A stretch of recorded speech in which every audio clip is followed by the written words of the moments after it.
Good evening, Brian, and welcome along to the Lodge Hope of Karachi, number 337, and our 98th lockdown lecture, Brian.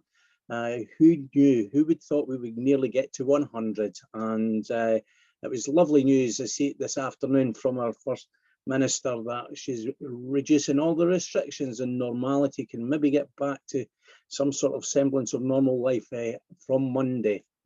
But still be careful out there, Brian. It's still a nasty disease. Brian, can I remind you of our virtual tile? Can I ask you please to sign our Facebook page with your name and your lodge number? That's very much appreciated. And the traditional reminder of the Grand Lodge of Scotland guidelines, possibly for the last 3 or 4 times. Please keep your video running and a recognisable name in the screen for me, please, Brian. Thank you so much. If you do have broadband and bandwidth challenges, please drop me a little note in the chat box. That'd be very much appreciated. Well, Brian, as you know, we've been going week to week because of the situation, and I'm delighted that I've been able to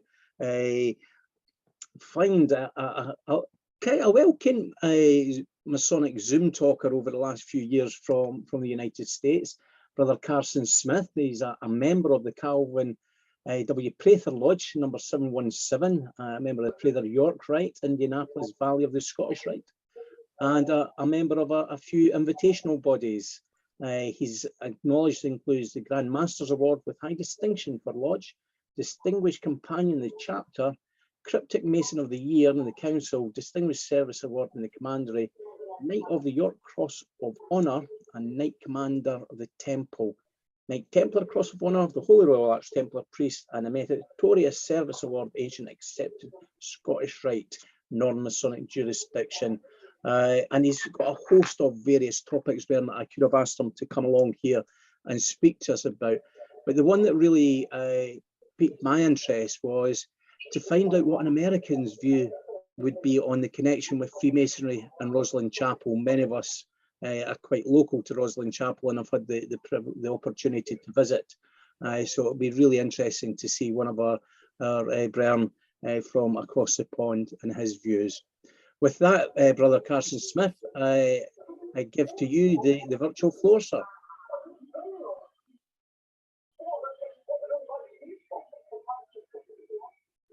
Have we lost Carson?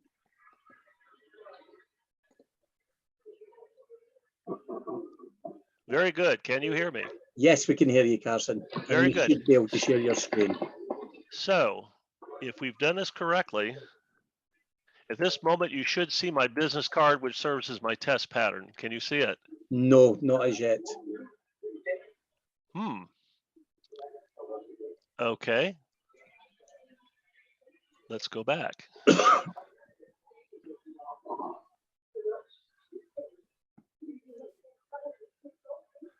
Has the host actually allowed me to share screen? Yes, you can share. You should be able to share screen. So let's do this again. Share screen.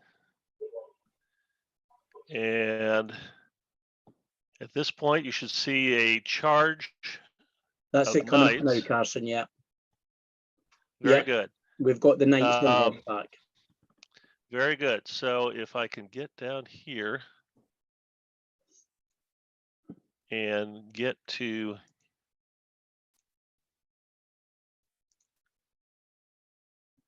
just a minute. So if I have done this correctly, you should see my business card, which serves as a test pattern. We do see that, yes. Perfect. That is the point of beginning. Are we all set? Yep, good to go. Thank you, sir. Thank you, sir. Fantastic claims have been made about Rosslyn Chapel and its connection to Messianic bloodlines, Grail legend, Knights Templar, and Freemasonry, all of which are included in the Da Vinci Code by Dan Brown. My object is to separate fact from fiction in a 100-slide, 40-minute presentation entitled Freemasonry in Rosslyn Chapel that is guaranteed to both disappoint and delight its participants. By way of introduction, my name is Carson Clay Smith. I'm a direct lineal descendant of clans McPherson, McIntosh, McNichol, and McRae. I became a charter life member of the Scottish Society of Indianapolis in 1984. I served as president in 1991 and 92, and again from 2000 to 2004. On the Feast of St. Andrew, November 30th, 2001, I was elected a Fellow of the Society of Antiquaries of Scotland. The Society was founded in 1780 and incorporated by Royal Charter in 1783. My primary motivation in becoming a Freemason was that I wanted to become a Knight Templar like my grandfather, Sir Knight Leonard Roy Land, pictured on the left, who was a member of Knightstown Commandery No. 9. My grandfather was presented with his 50-year award of gold by Sir Knight Willard Meredith Avery, pictured in the center, at Golden Rule Lodge No. 16 in Knightstown in 1958.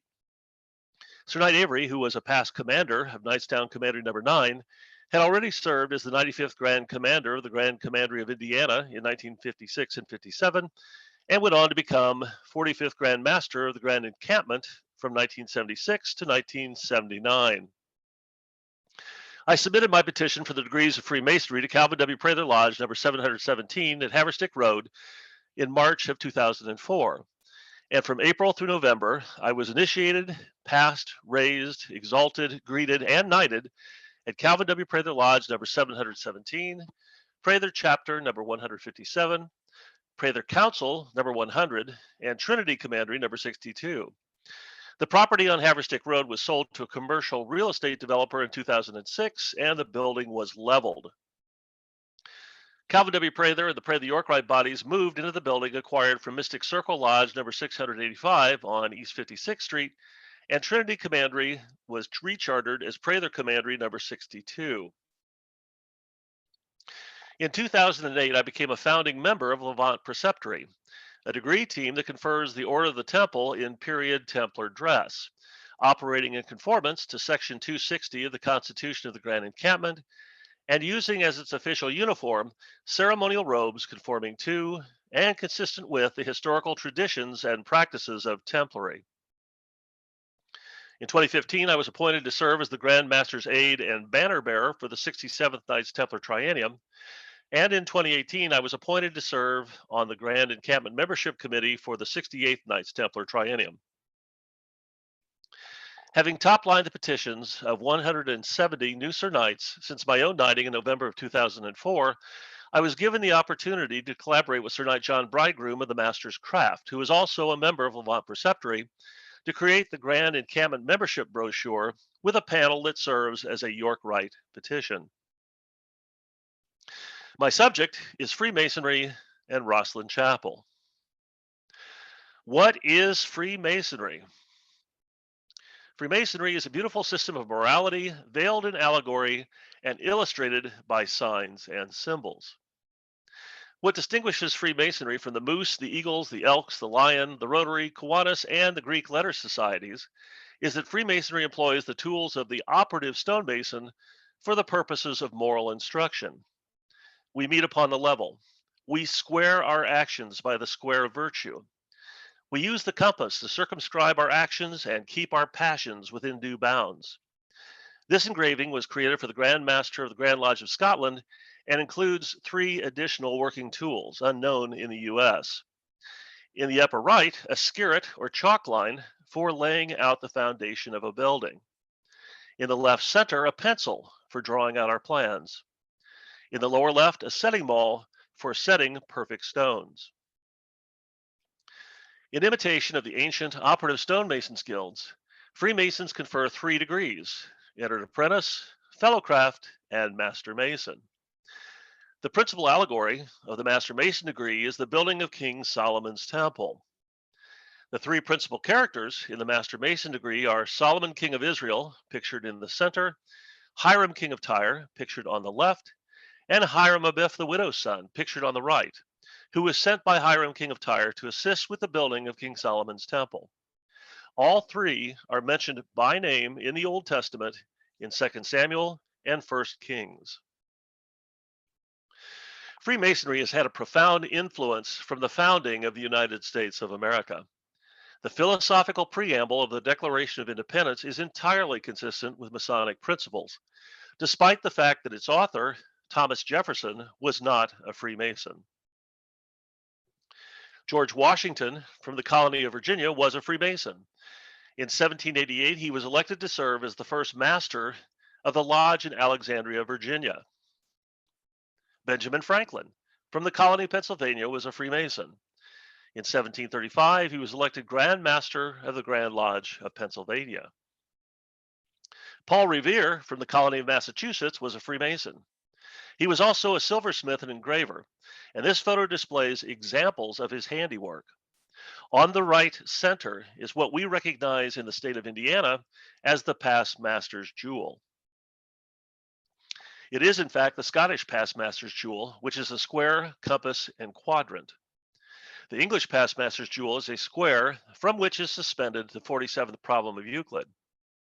I have had the privilege to have served as master of Century Lodge number 764 in 2009 and Lodge Vitruvian number 767 in 2014.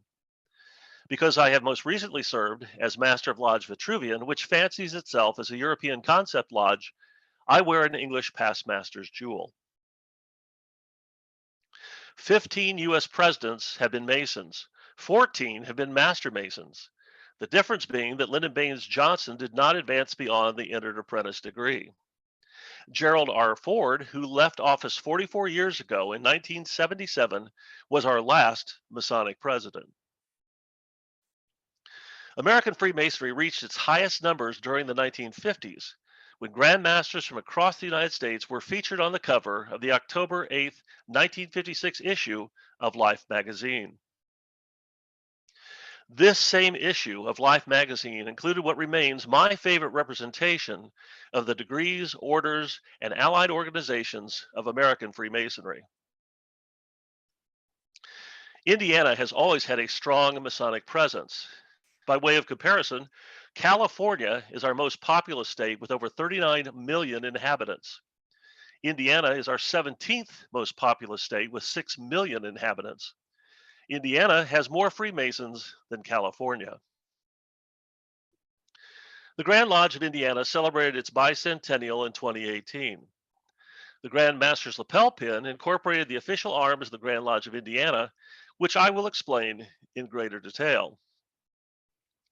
Pictured on the left are the arms of the Grand Lodge of England, featuring four quarterings representing the four evangelists, moving clockwise from a man representing the Gospel of St. Matthew in the lower left, to a lion representing the Gospel of St. Mark in the upper left, an ox representing the Gospel of St. Luke in the upper right, and an eagle representing the Gospel of St. John in the lower right. At the top is the Ark of the Covenant with the motto, Holiness to the Lord in Hebrew. At the bottom is the motto, Hear, See, Remain Silent in Latin, all supported by two winged cherubim. Pictured on the right are the arms of the Grand Lodge of Scotland, which feature the cross of St. Andrew and are supported by two male figures identified as Mason burgesses or freemen, dressed in sashes and aprons, standing upon a checkered pavement and holding a Mason square on the left and a Mason's level on the right. At the top is a knight's helm, a castle, and the motto, In the Lord is all our trust in English. Pictured in the center are the arms of the Grand Lodge of Indiana, which include four quarterings on the right, representing the arms of the Grand Lodges from which it is descended. Moving clockwise from the Grand Lodge of Scotland, represented by a cross of St. Andrew on the lower left, and the Grand Lodge of England via Massachusetts, represented by the figure of an Indian and a five-pointed star in the upper left, Virginia, represented by the three steps delineated upon the master's carpet, a beehive, level, and plumb in the upper right, and Pennsylvania, represented by a blazing sun in the lower right. Note that the arms of all three Grand Lodges display the arms granted to the Masons' Company of London in 1472, consisting of three castles and a compass opened upon a chevron. The arms of the Grand Lodge of Royal Arch Masons of the state of Indiana, pictured in the center, have taken their imagery entirely from the arms of the Grand Lodge of England, with the four quarterings representing the four evangelists at its center. At the top is the Ark of the Covenant. At the bottom is the square, compass, and the letter G, and the motto, Holiness to the Lord in English, all supported by two winged cherubim. Historically, Indiana is the fifth largest Masonic jurisdiction in the United States behind New York, Pennsylvania, Ohio, and Texas. Indiana Freemasonry reached its highest total membership in 1957. In 1957, there were 185,000 Freemasons belonging to 549 lodges in the state of Indiana, representing an average of 330 members per lodge. In 2018, the year of our bicentennial, there were 48,000 Freemasons belonging to 377 lodges in the state of Indiana, representing an average of 130 members per lodge. If you are doing the math, Indiana Freemasonry has experienced a 75% reduction in membership in the 60 years between 1957 and 2018, and is now 25% or 1/4 of its former size. At present, we are losing approximately 1,000 members a year to deaths and demits. The year before the bicentennial of the Grand Lodge of Indiana, the Grand Lodge of England celebrated the 300th anniversary of its founding. Prior to 1717, there were Freemasons lodges in England, Scotland, and Ireland, with the earliest known admission of non-operative Masons being in Scotland.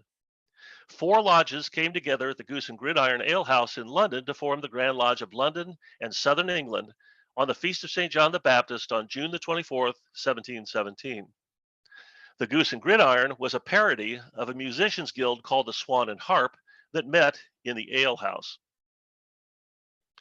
It is claimed that the oldest continually existent lodge in the world dates from the 12th century and is located in Scotland. Kilwinning, Mother Lodge 0, which appears on the rolls of the Grand Lodge of Scotland as Lodge Nothing, having had no predecessors, is in Ayrshire, home of Freemason Robert Burns, Poet Laureate of Scotland and Poet Laureate of Freemasonry. The facade of the current building, which was erected in 1893, bears the legend Mother Lodge. One cannot tell the story of Freemasonry in Scotland without making reference to Clan Sinclair. These are the arms of Henry Sinclair I, Earl of Orkney. It is an engrailed cross whose scalped edges were intended to suggest a cross hammered out of iron. Esoterically, the scalped edges represented the cups that collected the blood of Christ as he hung upon the cross. According to the Zeno narrative, Henry St. Clair arrived in Nova Scotia in 1398, interacted with the members of the Mi'kmaq Indian tribe, and explored the coast of New England nearly 100 years prior to the arrival of Christopher Columbus in the Bahamas. Enter William Sinclair of Rosslyn. William Sinclair of Rosslyn, the 21st Baron of Rosslyn, was initiated at Lodge Canongate Kilwinning No. 2 on the 2nd of June, 1736. He was elected the first Grand Master Mason of Scotland on the Feast of St. Andrew in 1736, when the Grand Lodge of Scotland was formed, 19 years after the creation of the Grand Lodge of England in London on the Feast of St. John the Baptist in 1717. He was a direct descendant of another William Sinclair, the 11th Baron of Rosslyn, who received the charter for the construction of the Collegiate Church of St. Matthew in 1446, which was never completed and is better known as Rosslyn Chapel. Rosslyn Chapel, as it is known today, lies adjacent to the village of Rosslyn. Rosslyn is not, as is claimed by Dan Brown, the Da Vinci Code, derived from Rose Line. Ross is Gaelic for rocky promontory. Lynn is Gaelic for waterfall or pool. The Knights Templar were arrested, executed, or scattered in 1307 and had no role in the design of Rosslyn Chapel, which was not begun until 1456, following the 10 years required to prepare housing for the craft in the village of Rosslyn. A word of explanation is in order. A collegiate church is a church that is established under 2 or more priests and organized as a self-governing body without the oversight of a bishop. By the mid-15th century, collegiate churches had become popular with rich barons who, once given papal blessing, could build their own private chapels with clergy saying masses for the souls of the family.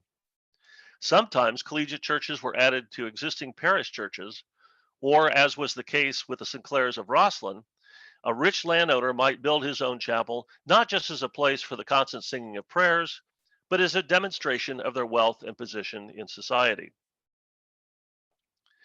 The village of Roston lies 7 miles south of the center of Edinburgh. The city of Edinburgh appears at the top of this map, and the village of Rosslyn is located within the shaded area at the bottom. By now, you will have noticed that Rosslyn has had a variety of phonetic spellings. This is the south elevation of Rosslyn Chapel as it appears today. William Sinclair of Rosslyn died in 1484 and the construction of the Collegiate Church of St. Matthew came to a halt. This engraving illustrates that the exterior of Rosslyn Chapel was originally adorned with statues. John Knox, a disciple of Protestant reformer John Calvin, helped to write the Scots Confession in 1560, establishing the Presbyterian Church in Scotland. Not long thereafter, a mob arrived at Rosslyn Chapel with the intention of stripping away the vestiges of popery and idolatry by destroying the statues. All that remain are the empty niches that supported and covered the statues that were removed and destroyed. During the English Civil War in 1650, the forces of Oliver Cromwell, who is pictured on the left, under the direction of General George Monk, who is pictured on the right, used Rosslyn Chapel to stable their horses.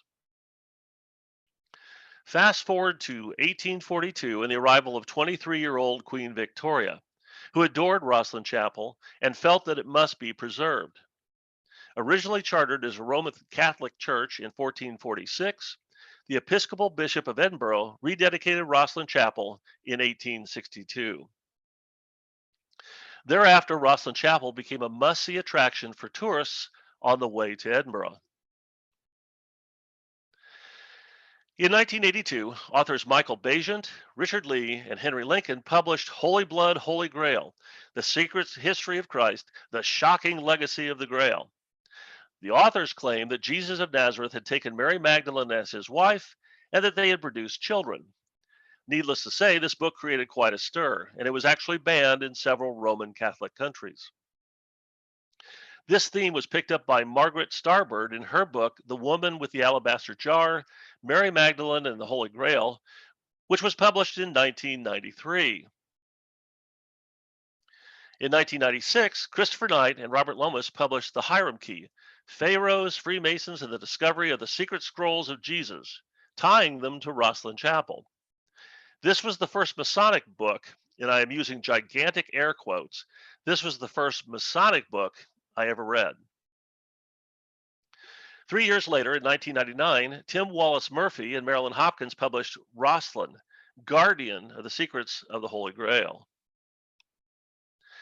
In 2003, Dan Brown incorporated all of the claims made by all of the authors in all of the books already mentioned in the Da Vinci Code, which became an international bestseller. In 2006, Robert L.D. Cooper, curator of the Grand Lodge of Scotland Library and Museum, published The Rosslyn Hoax, in which he dismissed the more remarkable claims made by all of the authors in all of the books already mentioned. Michael Bagent and Richard Lee sued publisher Random House, claiming that the Da Vinci Code had, in their words, appropriated the architecture of Holy Blood, Holy Grail, which was also published by Random House 20 years earlier in 1982. The fact that the first name of the Da Vinci Code's antagonist is Lee, L-E-I-G-H, that his last name Teabing is an anagram for Bagent, and that actor Ian McKellen was made to look like Henry Lincoln was not lost on authors Lee and Bagent. They filed a lawsuit without the participation of Henry Lincoln, claiming that Dan Brown had, in their words, hijacked and exploited their book, which took them 5 years to create.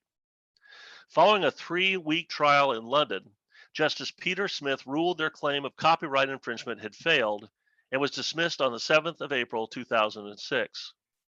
Claimants Lee and Bagent were ordered to pay 85% of Random House's legal costs, which were estimated at nearly 1.3 million British pounds, which was then equivalent to nearly $2 million US. 1 month later, the movie version of the Da Vinci Code, directed by Ron Howard and starring Tom Hanks, was released on the 19th of May 2006. The film grossed $224 million in its worldwide opening weekend, and a total of $760 million worldwide, becoming the second highest grossing film of 2006 and director Ron Howard's highest grossing film to date. The Da Vinci Code has had a profound impact on the number of visitors at Rosslyn Chapel, which grew to over 176,000 annually at their peak, allowing the Rosslyn Trust to complete its major conservation projects. Rosslyn Chapel is now in the care of the Rosslyn Trust, under the direction of Lady Helen Rosslyn, pictured in a white coat, who is trained as an art historian and who was formerly employed by Christie's auction house. Her husband, Peter Sinclair Erskine, the 7th Earl of Rosslyn, pictured in a blue suit, who is better known as Peter Lawborough and who made his career in law enforcement, is the master of the household or head of the security detail for the Prince of Wales when he is in Scotland. Here we see the Earl and Countess of Rosslyn giving a tour of Rosslyn Chapel to Camilla Parker Bowles Windsor, Duchess of Cornwall. The Earl and Countess of Rosslyn published a large coffee table book in 2017, which I highly recommend, given the fact that photography is not allowed inside Rosslyn Chapel. I have provided a timeline that lists the significant dates in the history of the Knights Templar, Scotland, Clan Sinclair, Freemasonry, and Rosslyn Chapel from the 12th through the 21st century. Rest assured, I will not be reading it to you, but I will be happy to make it available upon request. Rosslyn Chapel is 70 feet long, 35 feet wide, and 40 feet high. It is built with the sandstone quarried in Rosslyn Glen and varies in color from gray to brown to wine to wheat. This is a photograph of the east elevation in which we can see Rosslyn Chapel on the left and the gift shop on the right in relation to the surrounding mountains. This is an engraving of the east elevation in which we can see the spires, the flying buttresses, and the empty niches. This is Rosslyn Chapel viewed from the north and looking south at dusk.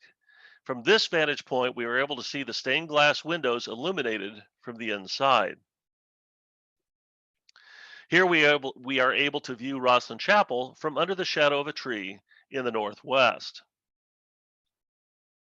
A baptistry was added to the west side of Rosslyn Chapel in 1880-81. It is uniformly gray in color because it was built from a different type of sandstone than the original chapel. The statues on the exterior of the baptistry represent the 4 evangelists who wrote the 4 Gospels and 2 female saints.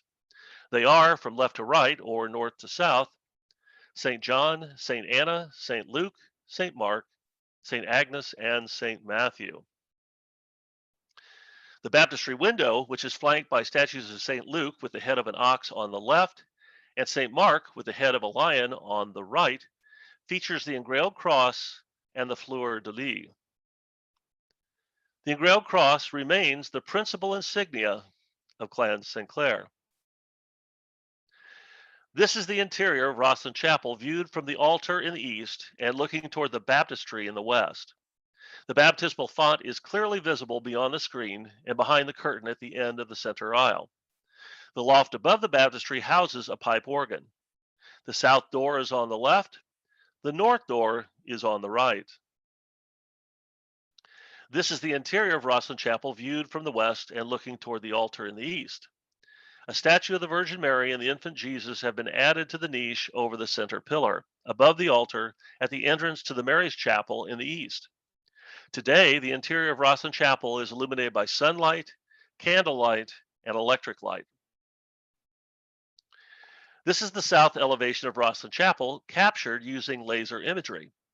The baptistry appears to the left, and if you look carefully, you can actually see the baptismal font and the pipe organ. The interior of the barrel vaulted ceiling is clearly visible. Moving to the right of the frame, note the steps that lead down to the crypt in the lower right-hand corner. This is an aerial photograph of Rosslyn Chapel taken from the southeast looking to the northwest. The crypt is not situated underground, but is in fact an exposed structure with exterior walls and a pitched roof that is located on the southeast corner at a lower elevation than Rosslyn Chapel. The gift shop and the service buildings are pictured on the right. The crypt is lighted by a stained glass window in the east. It houses no remains, and there is no trap door that leads to a subterranean library. But observe the scalloped edges of the engraved cross in the ribbed vault overhead, confirming once again that the engraved cross remains the principal insignia of Clan Sinclair. Authors Christopher Knight and Robert Lomas have made a number of claims about Rosslyn Chapel. Foremost is their claim that Rosslyn Chapel was modeled after Herod's attempt to recreate Solomon's Temple. Not to say that they have any particular resemblance from the outside, but that they share a similar floor plan. Rosslyn Chapel is 70 feet long, 35 feet wide, and 40 feet high. The Temple of Solomon was 90 feet long, 30 feet wide, and 45 feet high. The dimensions of King Solomon's temple were recorded in the Old Testament in 1 Kings and 2 Chronicles. Knight and Lomas went so far as to attempt to lay the floor plan of Rosslyn Chapel over the floor plan of Herod's temple and labeling two pillars in the east, Boaz and Jachin. The only problem is that Rosslyn Chapel stands on 14 pillars. This is the floor plan of Rosslyn Chapel, captured from above using laser imagery. Knight and Lomas simply erased 12 of the 14 pillars and named the two remaining pillars Boaz and Jachin. They also show the foundation of the west wall of Rosslyn Chapel turning toward the east, suggesting that Rosslyn Chapel is a completed structure.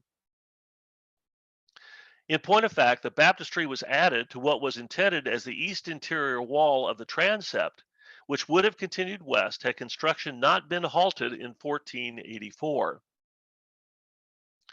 The stones of the foundation of what was begun as the Collegiate Church of St. Matthew continue beyond the west wall at a distance mirroring the chapel as it now stands. This only serves to confirm that the Collegiate Church of St. Matthew was originally envisioned as a cruciform building. What we know today as Rosslyn Chapel, whose floor plan showing the uncompleted transept is pictured on the left, is, in actuality, the disembodied head of what was originally planned as a much larger cruciform structure, an example of which is pictured on the right. The west wall includes two doors that were blocked in, basins for holy water, and other interior features that would have been visible to worshipers inside what would have become the east interior wall of the transept had construction proceeded west. The stonework on the northwest corner of the unfinished transept suggests that the workers simply broke for lunch and never came back. We are left to imagine what the Collegiate Church of St. Matthew would have looked like had it been completed. This artist's rendering is based upon the existing structure, the uncompleted transept, the location of the foundation stones, and the claim that the steeple would have been visible from Edinburgh. As for its original inspiration, one need look no further than Glasgow Cathedral, also called the High Kirk of Glasgow or St. Mungo's Cathedral.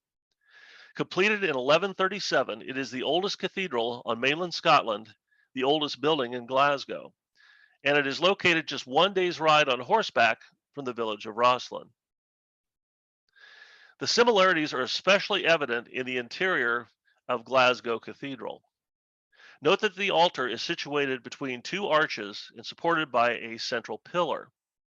All of the pillars have the appearance of bundled sausages that continue through the arches. This is the interior of Rosslyn Chapel, which is smaller and much brighter due to the fact that the interior was slathered with a thick white slurry to protect the stonework from moisture in the 1950s. Before the roof was repaired, water was pouring down the interior walls of Rosslyn Chapel, and the fix was to slather the stone with a thick white slurry. The protective slurry has begun to crack and fall, taking some of the stone with it. Rosslyn Chapel is adorned with all manner of angels. On the left, an angel is holding a shield emblazoned with the engraved cross of Clan Sinclair. On the right, an angel is holding what we may assume is the Holy Bible tightly to his chest. There are also demons. Pictured on the left, a horned devil pulls at a woman's skirt. But more horrifying than that, pictured on the right, there is an angel playing the bagpipes. There are over 110 green men, human faces with greenery all around them, often growing out of their mouths, a favorite image for pagans, ancient and modern. There are images of what some observers have claimed to appear to be the aloe vera plant. There is tracery around one of the windows in the south side of Rosslyn Chapel that some observers have claimed to appear to display shocks of maize or corn. The only problem is that aloe and maize are New World plants and would have been unknown in Scotland in the 15th century. unless, of course, images and or samples of these New World plants returned with Henry Sinclair I, Earl of Orkney, and or his descendants. In the Da Vinci Code, it is claimed that Rosslyn Chapel is filled with Templar symbols. Many point to this image, which at first glance appears to bear some similarity with the two knights on the Templar seal. But upon further examination, the image on the left is in actuality a knight on horseback carrying a woman who is holding a cross in her hand.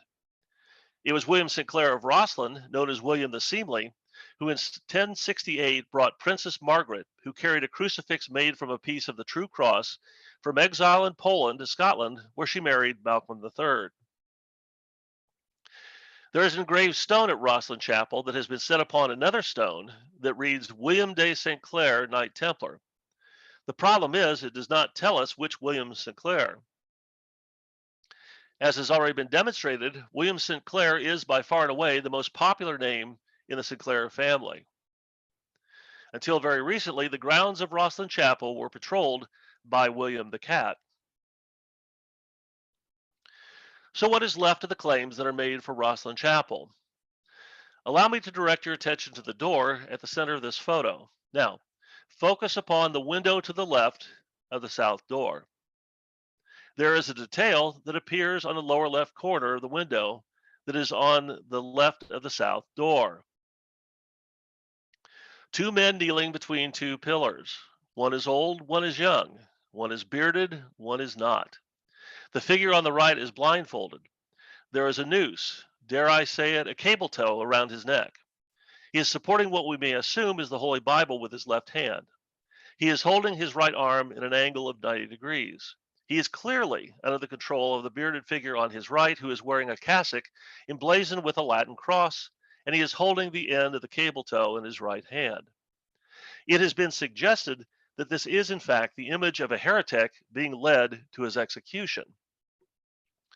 One cannot help but be reminded of our preparation and conducting of a candidate for initiation as an entered apprentice in the degrees of the Symbolic Lodge. Upon entering Rosslyn Chapel from the west and directing our attention to the vaulted ceiling, we see that it is decorated with stars, flowers, and cubes. In the section that is covered with stars, we see that the sun is displayed in the east. This is the ceiling when viewed from the loft of the baptistry looking from the west to the east. One cannot help but be reminded that every well-appointed lodge features a star-decked canopy. In the southeast corner of the interior of Rosslyn Chapel is a beautifully wrought pillar that is called the Apprentice Pillar. Legend has it that during the construction of Rosslyn Chapel, the master of the craft journeyed to the continent to see original examples of stonework for inclusion in the project. In his absence, an apprentice completed this pillar as it appears today. When he returned from his journey abroad, and upon seeing this beautifully wrought pillar, the master of the craft was filled with such jealousy and rage that he killed the apprentice with a single blow to the forehead with a mallet. Looking down upon the apprentice pillar are what are claimed to be the images of the murdered apprentice with a gash in his forehead in the center, his grieving mother on the left, and the master of the craft on the right. The Temple of Solomon was built 1,000 years before the birth of Christ. Rosslyn Chapel was erected in the 15th century. The legend of Hiram Abiff did not make its way into Masonic ritual until the middle of the 18th century. The death of Hiram Abiff is mentioned nowhere in the Old Testament. Neither is it recorded in Antiquities of the Jews by Flavius Josephus. Rosslyn Chapel perpetuates the story of a stonemason who was slain with a single blow to the forehead with a mallet. The top of the apprentice pillar is joined to the southeast interior wall by an architrave or flat arch or lintel above the steps that lead downward into the crypt. And upon the flat arch is chiseled the only text that is carved into the stone of Rosslyn Chapel. It reads, Forte est vinum, fortior est rex, fortiores sunt mures, super omnia vincit veritas in Latin, or translated into English, wine is strong, the king is stronger, women are stronger still, but above all, truth conquers. This is the summary of a story which appears in the original King James Version of the Holy Bible, and in particular the Apocrypha. Apocrypha is derived from the Greek and means things that are hidden or secret. The Apocrypha is a set of texts included in the Latin Vulgate and the Greek Septuagint, but not in the Hebrew Bible, which were published in the original 1611 King James Bible. These books were positioned between the Old and New Testament. Martin Luther wrote that the Apocrypha are not to be regarded as equal with the Holy Scriptures, and yet they are profitable and good to read. The Apocrypha was a part of the King James Bible for 274 years until it was removed in 1885. Now, when Darius reigned, he made a great feast unto all his subjects, and unto all his household, and unto all the princes of Media and Persia. Then 3 young men that were of the guard that kept the king's body spake one to another, Let every one of us speak a sentence. He that shall overcome, and whose sentence shall seem wiser than the others, unto him shall the king Darius give great gifts and great things in token of victory. The first wrote, Wine is the strongest. The second wrote, The king is the strongest. The third wrote, Women are strongest, but above all things, truth beareth away the victory. Each is allowed the opportunity to defend their position. The first bodyguard presents his case for the power of wine. The second bodyguard presents his case for the power of the king. Then the third, who had spoken of women and of the truth, this was Zerubbabel, began to speak. O ye men, is not the great king, nor the multitude of men, neither is it wine that excelleth. Who is it then that ruleth them, or hath lordship over them? Are they not women? Women have borne the king and all the people that bear rule by sea and land. And they nourish them up that planted the vineyards, from whence the wine cometh. A man leaveth his own father that brought him up, and his own country, and cleaveth unto his wife, and sticketh not to spend his life with his wife, and remembereth neither father, nor mother, nor country. Wine is wicked. The king is wicked. Women are wicked. As for the truth, it endureth and is always strong. It liveth and conquereth forevermore. With her there is no accepting of persons or rewards, but she doth the things that are just, and refraineth from all unjust and wicked things. And all men do well like of her works. Neither in her judgment is any unrighteousness.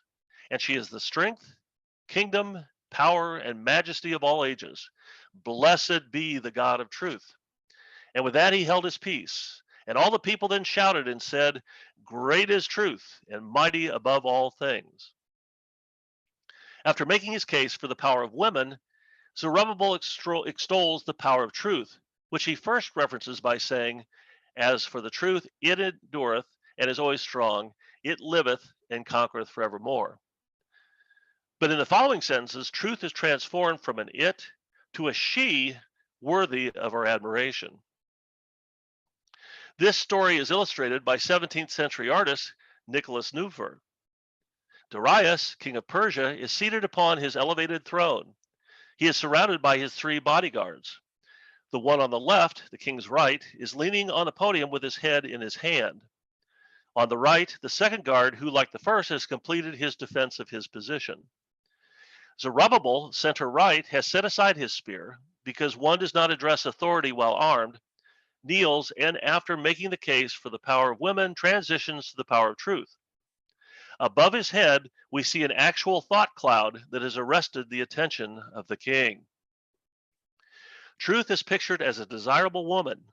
In her right hand, she holds a scale. In her left hand, she holds a quill. Before her is displayed an open book, and a cherub crowns her with a laurel wreath, for truth beareth away the victory. In the Northern Masonic jurisdiction of the ancient and accepted Scottish Rite, this story is told by the Council of the Princes of Jerusalem, represented by a sword, scale, and the initials D for Darius and Z for Zerubbabel, in the 16th degree, Prince of Jerusalem. In the York Rite, this story is told in the illustrious Order of the Red Cross within a commandery of Knights Templar. And although this is an Old Testament story, the first jewel presented in the commandery bears the Red Cross, which was the personal arms of Hugh de Payan, the first Templar. In a council of the Allied Masonic degrees, this story is told in the Red Cross of Babylon. In a council of Knight Masons, this story is told more completely than in any other body in the Knight of the East. So how is it that the story of Zerubbabel, appearing before Darius, king of Persia, extolling the power of truth, has become the most repeated degree in all of Freemasonry? I am persuaded that we need look no further than Rosslyn Chapel. I have included a list of my primary source materials listed chronologically by their date of publication. Rest assured that I will not be reading it to you, but I will be happy to make it available upon request. Please send me your reviews. Your reviews will receive full attribution and be used to promote future presentations.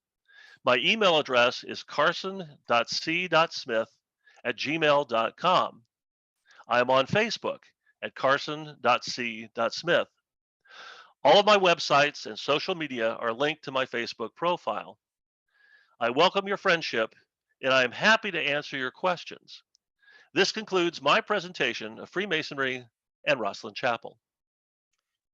Brother Carson C. Smith, on behalf of everyone here at the Lockdown Lecture Series under the Lodge Hope of Karachi, can I thank you so much, sir, for your researches and your excellent presentation this evening.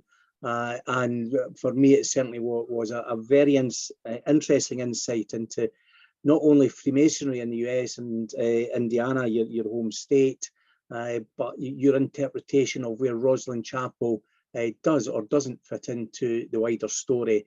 And I certainly know that there are a few questions for you in the chat box, sir. But thank you once again. Okay. Thank you for the opportunity. It's a pleasure. We do have Bren from as far away as Chile, down south from you, to Germany, England, Ireland, and Scotland here this evening with us, Carson. Wonderful. And Canada. We've got Bren from Canada as well. I'm huge in Canada. I'm a rock star in Canada. Alan Turton, one of our past master, comments: the lion, eagle, bull, and man on our arms are the four angels of God supporting the throne of God, Ezekiel. Chapter 1, verses 1 to 28, and that will be the crest of the United Grand Lodge of England, because his mother lodge is down that way. David Brown, Ezekiel 1:10, as for the likenesses of their faces, they four had the face of a man and the face of a lion on the right side, and they four had the face of an ox on the left side. They four also had a face of an eagle. These symbols were later adopted by Christians for the four evangelists. However, as symbols, they have significance for both Christian and Jewish companions. Sorry, should have said Bern. Alan also comments, I'm sure there'll be questions coming up as I scroll down for you, Carson. Wine King, Women and Truth, also in full in Josephus Flavius, the account used in Masonry. I'm delighted to know that, because that's the story that we keep tripping over in all of our Masonic bodies here in the US. And David Brown comes back in with the Wine King and Women story also appears in the Scottish Knight of the East degree practiced by the councils of Red Cross Knights, linked with lodges of Royal Ark Manor, put my teeth back in, of Royal Ark Mariners under the Supreme Grand Royal Arch Chapter of Scotland. Mm-hmm. So as you said, Carson, a lot of connections and between that story across the various degrees. Mm-hmm. So Brennan, we've got a brother who's come to us this evening all the way from the States. I'm sure that you're not as usually this shy with your questions, so please fling them into the chat box for me. Carson, while the rest of them are picking up their virtual pens and tapping away at their keyboards or their phones, have you yourself had the opportunity to visit Rosslyn Chapel? You know, this is the remarkable thing. My wife, Patty, and I went to Scotland in 2002, and we had a very specific itinerary. Rosslyn wasn't even on the itinerary. We had 10 days to see a list of sites. I did not become a Freemason until 2004. Needless to say, I would have had a completely different itinerary had I made that trip 2 to 3 years later.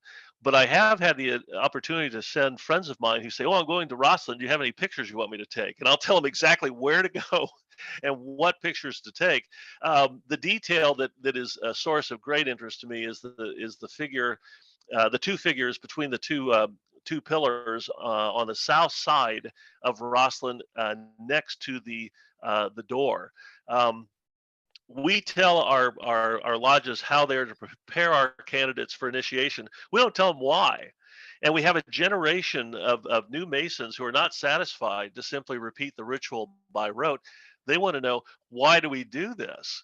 Well, I've looked far and wide for an explanation, and it keeps leading me back to that figure on the south side of Rosslyn.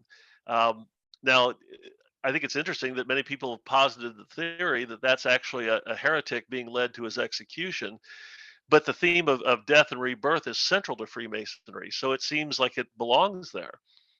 Yeah.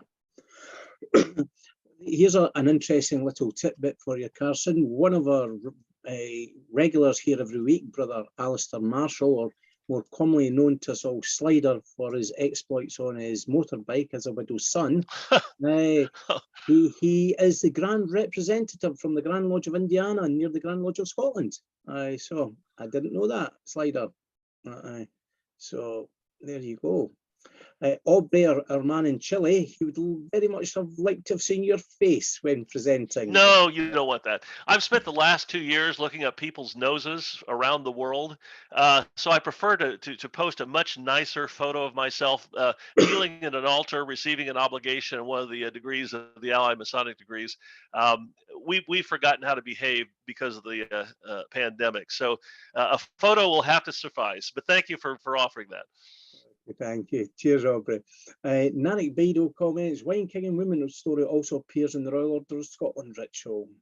Alan Turton, an interest many parts in Masonry are from Josephus Flavius. Michael Hearn, I noted in the start that you were part of a demonstration team. The Knight Templars of Hants and Isle of Wight province has a demonstration team, circa 1825 style and period dress. What we've done, we have young men who come into Freemasonry. They've seen the films, Kingdom of Heaven. They've watched the History Channel. Their heads are filled with knights and armor and steel helmets and broadswords. They arrive at the Order of the Temple as it is normally conferred, and they see what looks like the chorus line from the HMS Pinafore with men in naval uniforms and high plumed hats, and they ask, "What is this?" So as kind of an interesting alternative, we began to confer the Order of the Temple using the Grand Encampments ritual and the Indiana tactics in terms of movement on the floor and so forth, but in Templar dress, not to replace the normal conferral, but to serve as kind of an interesting option to those who would like to see it presented that way. So we are very careful to stay within the restrictions imposed upon us by the Grand Commandery of Indiana. We operate by dispensation. As a preceptory under dispensation, which is a non-existent category here in the state of Indiana.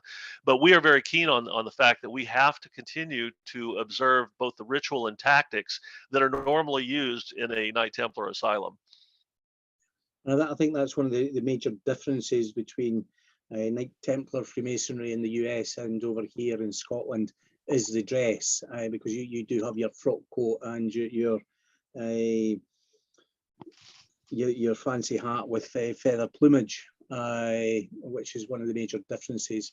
Brother Ian Waugh comments, I could be described as first becoming a widow's son in Indianapolis. We were resident there when my father, a master mason of Dunairn, 400, passed to the Grand Lodge above. Oh, Ian, what a lovely, well, not a lovely story, but what a touching story. Just to address the issue of uniforms, that is a moving target at this point. To your original observation, historically the uniform in the state of Indiana was a frock coat with the feathered chapeau or fore and aft hat. They left the frock coat because it was a complicated garment to put together and went to a CPO jacket, which is essentially a black sport coat as worn in the U.S. Navy, because it was easier to purchase. You know, give me a 48 long and you're done. Now we're going through another transition where a lot of commanderies are opting for the cap and mantle, which is what people expect to see in Canada or Great Britain, where you have the little pillbox hat and the long white robe that goes over it. And the other option is that because the fore and aft hat is the most expensive part of a Templar uniform, some of the commanderies are opting for a Pershing style hat with the bell crown and the bill. So it depends. It varies by commandery, and each commandery is free to establish their uniform. But it makes for an interesting juxtaposition when you get the Grand Commandery and together, and you see 3 or 4 different variations of what is a quote unquote standard Templar uniform. Okay, yeah, I think that's what makes the beauty of traveling abroad with our masonry, seeing those differences just as we visit around our local provinces and our own Grand Lodge. Well, Brother Carson Smith, the comments and the questions seem to have dried up in the chat box, which was inevitable. However, once again, sir, can I thank you very much for your wonderful presentation here this evening. Oh, we've got a question just coming in. It's a good one. Standy always comes in with the good questions, Carson, every week for me. What do you think are the main reasons for the decline in members of the craft in Indiana? Yeah. I have several theories. I'm a tour guide at the Scottish Rite Cathedral, which is another virtual presentation that I would be happy to give at some future point. In the last 30 years, the Indianapolis Valley of the Scottish Rite, which is one of the largest in the United States, has gone from 30,000 members to fewer than 9,000. That's not the scary part. Of the 9,000 members we have, all but about 5,000 or 6,000 are still paying. Excuse me, only 5,000 or 6,000 are still paying dues because the elderly members have been exempted from future financial obligations to the fraternity. But the scariest part is we have more members over the age of 90 than are the age of 40.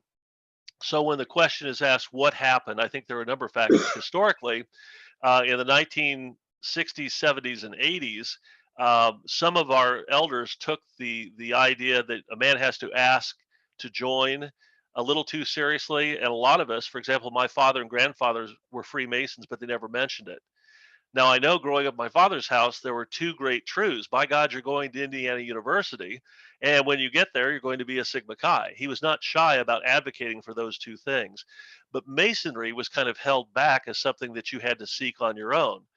Well, the problem was that a lot of men my age in the 50s and 60s and 70s didn't know what Freemasonry was, other than a lot of remarkable buildings in downtown Indianapolis. So because we were not asked to join, we made the supposition that we really weren't welcome. So there was no point in even going up and knocking on the door.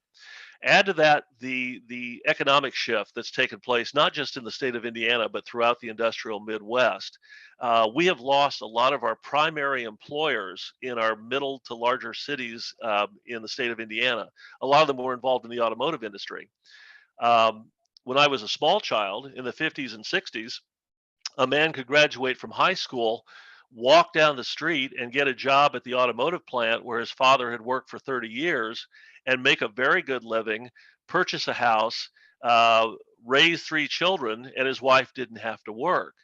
Well, that world disappeared with the passing of time. So that by the time I arrived in my own career as an industrial sales rep to the auto industry, I saw the decline and fall of the US auto industry in real time, which destroyed the economy of a lot of our mid-sized cities and spelled the end of the middle class. So not to wax political here, because I blame no one person, party, or movement, but with the loss of a thriving middle class, we've lost that disposable income and the time and the money that people needed to participate, not just in Freemasonry, but in a whole range of fraternal organizations. So we're all the same fix. The civic organizations fight the same battles that the Masonic bodies do. There just aren't enough young people with the time and money to be involved. That I think we're facing that here as well, very similar situations. Sandy has a supplemental question to that. Do you have a recruitment and education program within the state? Oh yeah, here's the great thing within the York Rite, particularly, and let me preface this by saying I understand that what we call the York Rite is really kind of a misnomer.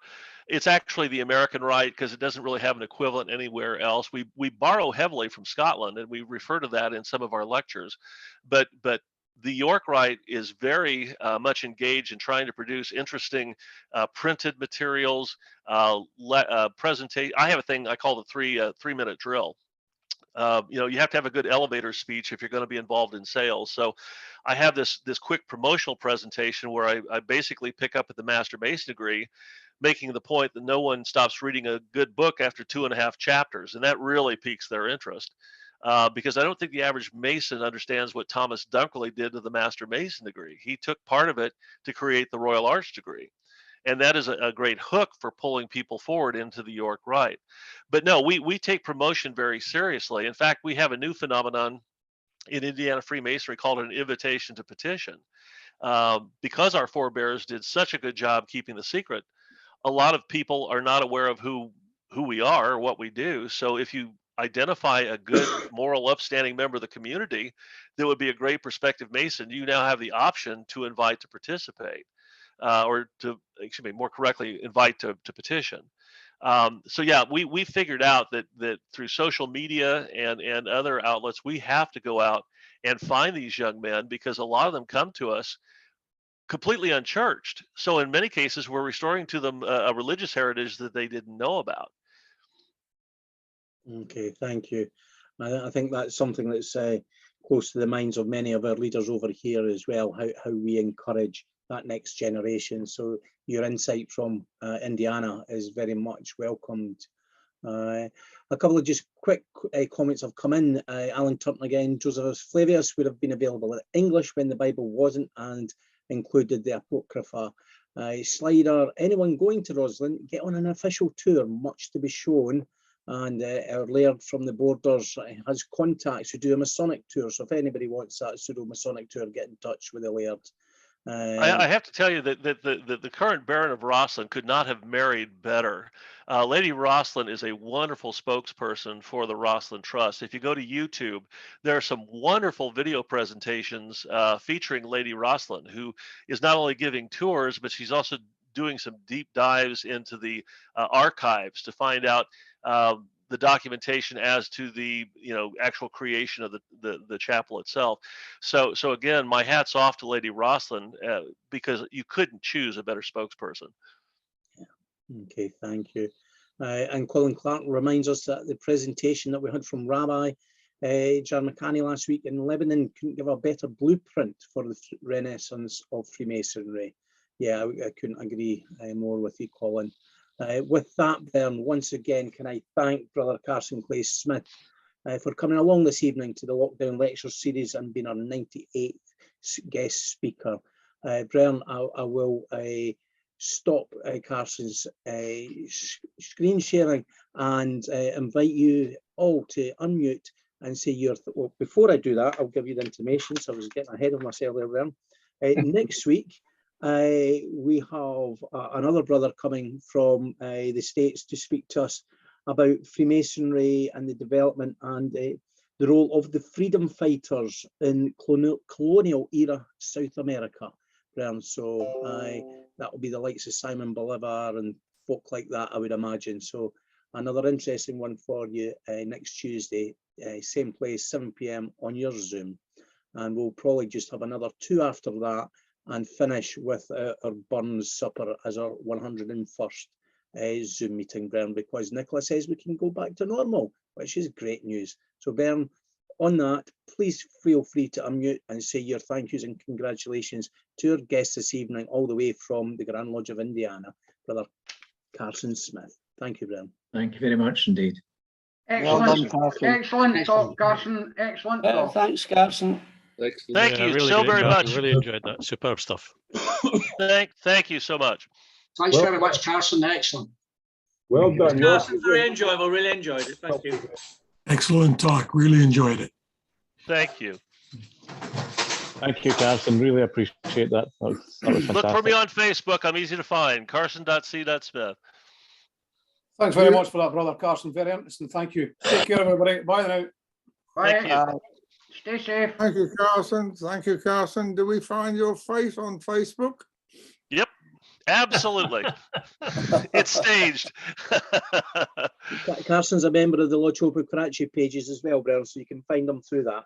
Oh, And I'll give you Thank you 5. very Brian. much, Brother Carson. It's absolutely fascinating. Thank you. Well, you don't know how much that means hearing that from Scottish Masons. I'm a little nervous coming to your place and telling you about your house. So thank you for those acknowledgements. Most of the degrees you've talked about tonight came back from America. We lost them.